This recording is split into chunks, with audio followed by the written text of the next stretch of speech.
আমার নিজের পদের জন্য আমি 18 কোটি মানুষকে কষ্ট দেব, এটা হইতে পারে না। তারা যেভাবে রাস্তা অবরোধ করেছে, আমাদেরও একটা অধিকার আছে রাস্তায় চলাফেরা করা। সুতরাং আমাদের চলাফেরাকে তারা বিঘ্নিত করতে পারে না তাদের নিজের স্বার্থে।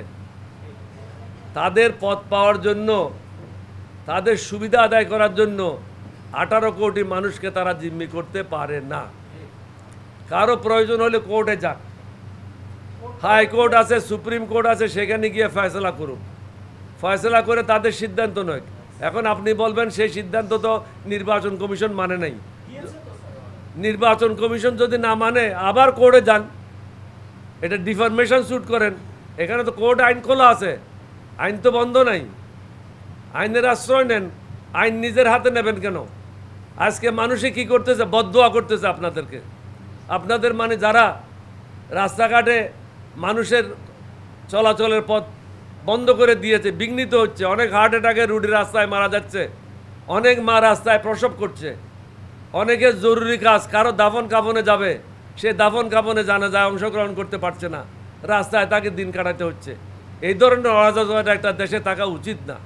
আমাদের প্রত্যেককে দায়িত্বশীল হতে হবে, একজন সুশৃঙ্খল নাগরিক হতে হবে, আমাদের সকলকে আইন মেনে চলতে হবে। আমার নিজের পদের জন্য আমি 18 কোটি মানুষকে কষ্ট দেব, এটা হইতে পারে না। আমাকে প্রয়োজন হলে এটা ফরগো, এটা আমি চাই না, আমার দরকার নাই, কিন্তু মানুষকে আমি কষ্ট দেব না। এখন তো আমি সেলফিশ, আমি নিজের পদের জন্য, আমার নিজের সুবিধার জন্য 18 কোটি মানুষের পথ অবরুদ্ধ করে আমি কাজ চালাচ্ছি। এটা তো একটা মানুষের কাছ থেকে কেউ আশা করে না। নিজের লাভের জন্য অন্যের ক্ষতি করবেন, এটা তো হয় না।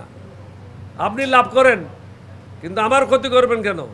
আমার তো রাস্তায় চলার অধিকার আছে, আমার মায়ের রাস্তায় চলার অধিকার আছে, আমার বোনের অধিকার আছে, তাদের অধিকার আপনি হরণ করবেন কেন? তাহলে আপনি কিভাবে নেতা হবেন? আপনি কিভাবে দেশের নেতৃত্ব দেবেন বা জনগণের নেতৃত্ব দেবেন, যেখানে মানুষের কষ্ট লাঘব করতে পারছেন না?